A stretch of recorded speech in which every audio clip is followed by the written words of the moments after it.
ہماری اساتذہ کرام میں حافظ انیس احمد صاحب جمالی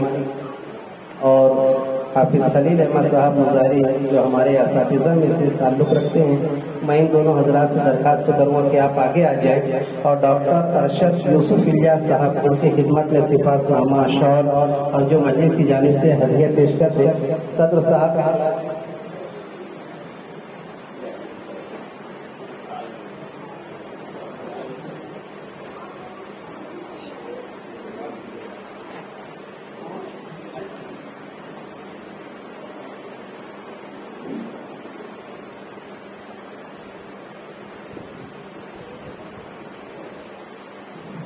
حافظ شیخ فہیم صاحب یہ خوش نصیب طالب علم ہے، یہ اللہ تعالیٰ کا کلام ہے، اللہ تعالیٰ جسے نوازنا چاہے نوازتے ہیں۔ میں آج کی جو مجلس کے صدر ہیں ان سے اور تینوں سرپرست حضرات سے اور جناب آزاد انور صاحب سے گزارش کروں گا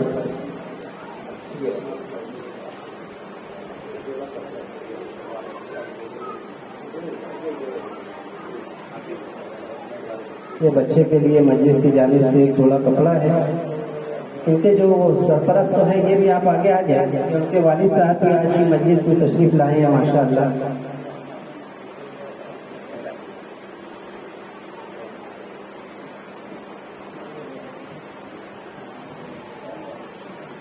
ہمارے مجلس ابنائے کریم کے جو ممبران ہیں،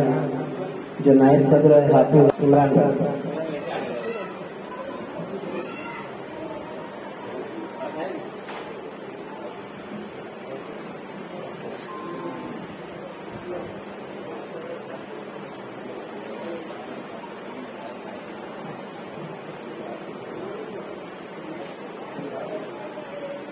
ہمارے جو مجلس کے سرپرست ہیں مولانا ابو اسامہ یوسفی صاحب اور مولانا کلیم احمد صاحب، ان دونوں کے دست مبارک سے جناب آزاد انور صاحب کو مجلس کی جانب سے کچھ ہدیہ ہے۔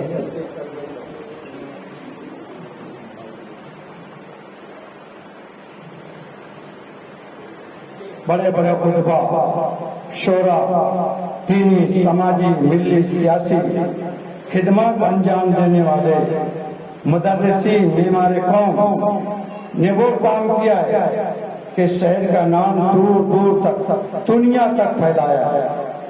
چاہے ہمارے شہر کے ڈاکٹر مختار صاحب ہو، ہمارے شہر کے ڈاکٹر محمود صاحب ہو، چاہے ڈاکٹر شیخ سلیم صاحب ہو، ہر دور میں اللہ نے الگ الگ شعبوں میں خدمت کرنے والے ایسے لوگوں کو چنا، اللہ تعالیٰ چن لیتا ہے، ورنہ دنیا کے اندر تو بے شمار انسان پیدا ہوتے ہیں اور مر جاتے ہیں، لیکن اللہ تبارک و تعالیٰ کسی کسی کے دل میں وہ جذبہ پیدا فرماتا ہے کہ کسی کو حافظ قرآن بنا دیتا ہے، کسی کو عالم دین بنا دیتا ہے، کسی کو قاری قرآن بنا دیتا ہے، یہ اللہ کا انتخاب ہے، اور اللہ تعالیٰ اس کے نام کو باقی رکھتا ہے، جو جیسے اللہ کے کلام کو وہ اپنے سینے میں باقی رکھتا ہے۔ مسجدین شہر اور حاضرین کرام، ہم لوگوں نے جب سیوک سوسائٹی کا رجسٹریشن کرانے کے لیے میٹنگ کا انعقاد کیا تو سب سے پہلے اس کا نظم العین طے کیا۔ اس کے اندر سب سے پہلا پوائنٹ ہم لوگوں نے رکھا تھا کہ جس خدمات کو بھی ہم شہر میں انجام دیں گے وہ بلا معاوضہ ہوگی، کسی بھی زمرے میں محنتانہ یا کسی بھی قسم کا معاوضے کے نام پر ایک روپیہ بھی ہم کسی سے نہیں لیں گے، اور الحمدللہ ہم ہمارے مشن میں انتہائی کامیابی کے ساتھ چلتے رہے۔ ہماری طویل خدمات کی فہرست میں 30 کام ہے سوشل، اس کے اندر میں بطور مثال صرف ایک کام کی آپ لوگوں کے سامنے تذکرہ کروں گا، ووٹر لسٹ۔ آج سبھی شہریان جانتے ہیں ووٹر لسٹ کے تعلق سے ہر آن لائن سینٹر پر ایک فارم کا 50 روپیہ لیا جاتا ہے، لیکن بخدا میں نے کبھی کسی سے 1 روپیہ بھی ووٹر لسٹ میں نام بڑھانے کے لیے نہیں لیا، اور الحمدللہ شہر مالیگاؤں میں سب سے زیادہ ووٹر لسٹ میں نام بڑھانے کا اعزاز سیوک سوسائٹی کو حاصل ہے۔ کم و بیش ہم نے 35,000 ووٹر لسٹ میں لوگوں کا نام داخل کیا۔